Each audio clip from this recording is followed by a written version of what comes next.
I'm thinking about a word today, just one word, and that is silence. I believe that a lot of our personal problems, corporate, church problems, are because we have not given ourselves enough to silence.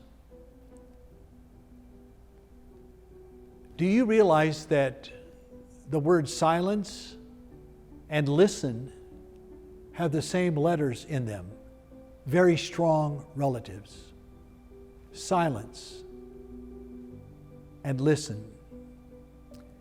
Years ago, Taylor Caldwell wrote a book called The Listener. And it has to do with this very odd thing of a little chapel that was created. And I think there were different persons that would be behind a screen, just listening to whoever wanted to come in there and say whatever they wanted to. Someone was there to listen. No response given. And it became a lifeline for many, many people.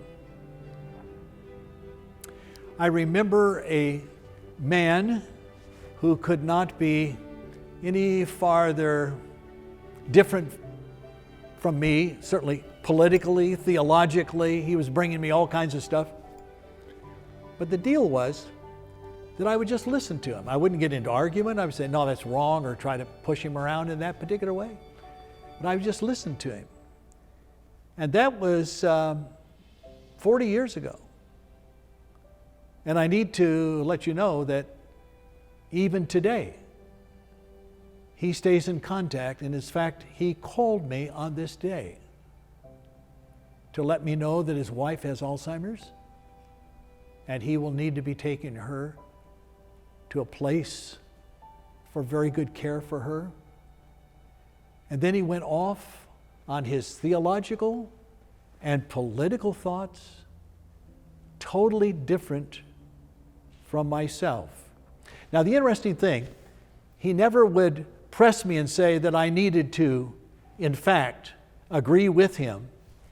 But what I recognized that he did not have a place where people would truly listen. I believe, again, and I'll underline it, a lot of the problems in America today is our failure, inside, outside the church, to be able to listen to each other. And don't forget that cousin, silence, which is oftentimes one of the greatest gifts that we bring to people. I recognize that this man keeps looking me on up because I never approached him to try and change his mind. I had another man that I talked to for a long period of time. This was in Northern California.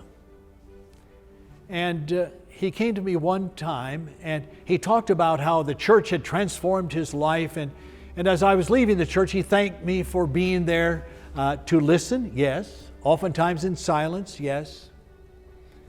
And he talked about the ways that his life had been changed by the congregation.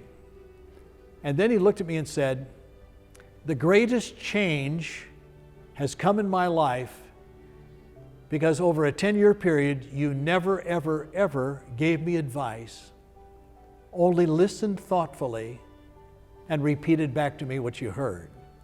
There are some very good counselors who've said that many people come and sit in the counseling room and to keep talking until they themselves can work out the problems of their own life. It was Scott Peck who said, life is difficult, at the beginning of his book called The Road Less Traveled, and indeed it is.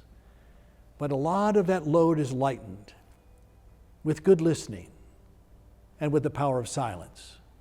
May we be a part of a generation that will discover again those two gifts. Amen.